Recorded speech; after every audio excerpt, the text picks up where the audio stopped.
तेजस्वी जी का काम यही है, चुनाव खत्म हुआ, वह आराम कर रहे हैं, जहाँ भी हैं अच्छे से आराम करें। उनके लिए हमारी शुभकामनाएं हैं कि आदत भी है, 2 महीने बेचारे बहुत थक गए होंगे और झूठ बोलते बोलते और ज़्यादा थक गए होंगे। इतना ज़्यादा झूठ शायद ही किसी नेता ने भारत के इतिहास में बोला हो, लेकिन बिहार की जनता बखूबी समझती है और उसने सही फैसला किया। नमस्कार, मैं हूं देवांशु। आप देख रहे हैं न्यूज़ फाउंडेशन। हमारे साथ बात करने के लिए बीजेपी के प्रदेश अध्यक्ष संजय जायसवाल जी हैं। सर, दिल्ली में आंदोलन चल रहा है, बिहार बीजेपी क्या कर रही है बिहार के किसानों को समझाने के लिए? देखिए, बिहार में पहली बार है कि इतना जल्दी 1 लाख टन अनाज की खरीद हुई है। उसके लिए भी मैं अमरेंद्र जी को और मुख्यमंत्री जी को धन्यवाद देता हूँ। हमने इस बार लक्ष्य भी 1.5 गुना कर दिया है और हमारी यह इच्छा है और इस केंद्रीय कानून में है कि आज जो 8,000 पैक्स के माध्यमों से खरीदारी होती है, इससे दूसरे लोग भी आएँ, दूसरे लोग भी किसानों का अनाज खरीदें और वह ऑर्गेनाइज वे से खरीदें। क्योंकि कभी कभी क्या होता है कि किसान मजबूर हो जाता है कि वैसे लोगों को बेचने के लिए जिनके बारे में कोई जानकारी नहीं है और वो कम दाम पे भी कभी कभी खरीद लेते हैं। अगर बाहर के व्यापारी आएंगे, अपना स्टोरेज लगाएंगे और वहाँ पे सीधे खरीद देंगे, वो अब बिहार सरकार और भारत सरकार के अधीन काम करेंगे, तो ये 8,000 के बदले 16,000 केंद्रों पर धान की खरीद होगी। जितने ज़्यादा केंद्रों पे खरीद होगी, किसानों को बेचने में उतनी ज़्यादा सुविधा होगी।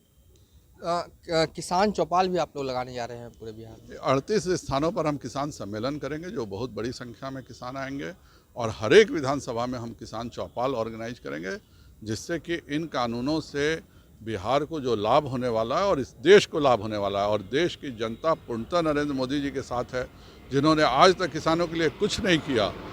और हमारे जो किसान सम्मान निधि है, वह पहली बार भारत सरकार ने दिया। कांग्रेस ने आज तक 1 रुपये भी नहीं दिए थे।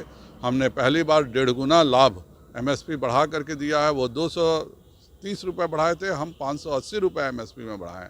और यह हो जाने के बाद जो हमारा 2022 में किसानों की आय दोगुनी करने का लक्ष्य है, वह इसी तीनों कानून के माध्यम से पाया जा सकता है। लेकिन एक चीज़ देखा जा रहा है कि बिहार के किसान इस आंदोलन के साथ नहीं है, लेकिन फिर भी आपको बिहार में चौपाल लगाना पड़ रहा है। क्या लग रहा है कि आने वाले वक्त में कहीं किसान आंदोलन न कर बैठे, इसलिए आप लोग पहले ही से ही तैयार हैं? यहाँ तो ये जो कानून ही नहीं है, उस पर आंदोलन क्या होगा। यहाँ तो 2006 ही में कानून खत्म हो चुका है।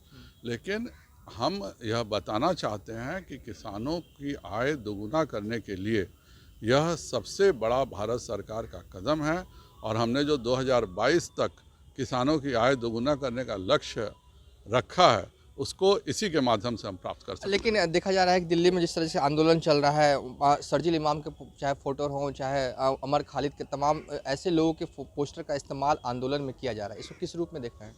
देखिए, यह आंदोलन में पहले किसानों को बरगलाया गया कि यह आपको एमएसपी नहीं मिलेगी। जब किसानों के साथ बैठक होती है और हम कहते हैं, जबकि इसमें साफ लिखा हुआ ये किसान संरक्षण कानून में कि हम खंड 5 में कि हम यह आपको मिनिमम प्राइस इंश्योर करेंगे। एमएसपी शब्द भले नहीं हो, लेकिन न्यूनतम मूल्य तो हम देंगे, यह तो लिखा हुआ था। आपने कहा कि एमएसपी केवल लिख दो, हम किसान आंदोलन खत्म कर देंगे। हम लोगों ने कहा कि ठीक है, हम एमएसपी लिख देते हैं।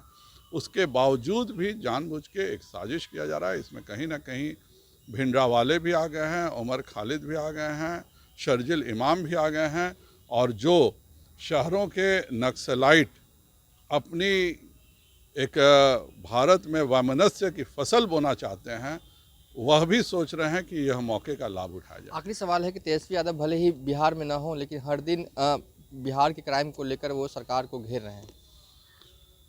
तेजस्वी जी का काम यही है, चुनाव खत्म हुआ, वह आराम कर रहे हैं, जहाँ भी हैं अच्छे से आराम करें। उनके लिए हमारी शुभकामनाएं हैं कि आदत भी है, 2 महीने बेचारे बहुत थक गए होंगे और झूठ बोलते बोलते और ज़्यादा थक गए होंगे। इतना ज़्यादा झूठ शायद ही किसी नेता ने भारत के इतिहास में बोला हो, लेकिन बिहार की जनता बखूबी समझती है और उसने सही फैसला किया है।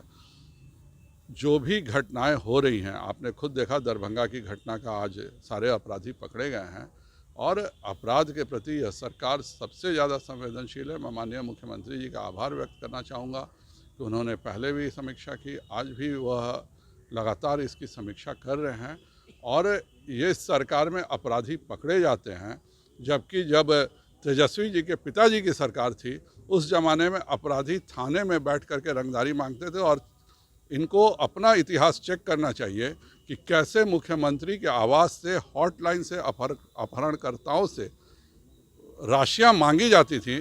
तेजस्वी जी अगर इसका खुलासा कर देते कि मुख्यमंत्री आवास का हॉटलाइन कैसे अपहरणकर्ताओं के पैसा मांगने की जगह उनके ज़माने में बन गई थी, तो बिहार का बहुत भला होता। चलिए, ये थे बीजेपी के प्रदेश अध्यक्ष संजय जायसवाल। फिलहाल अभी तक के लिए इतना ही। आप देखते रहिए न्यूज़ फॉर नेशन।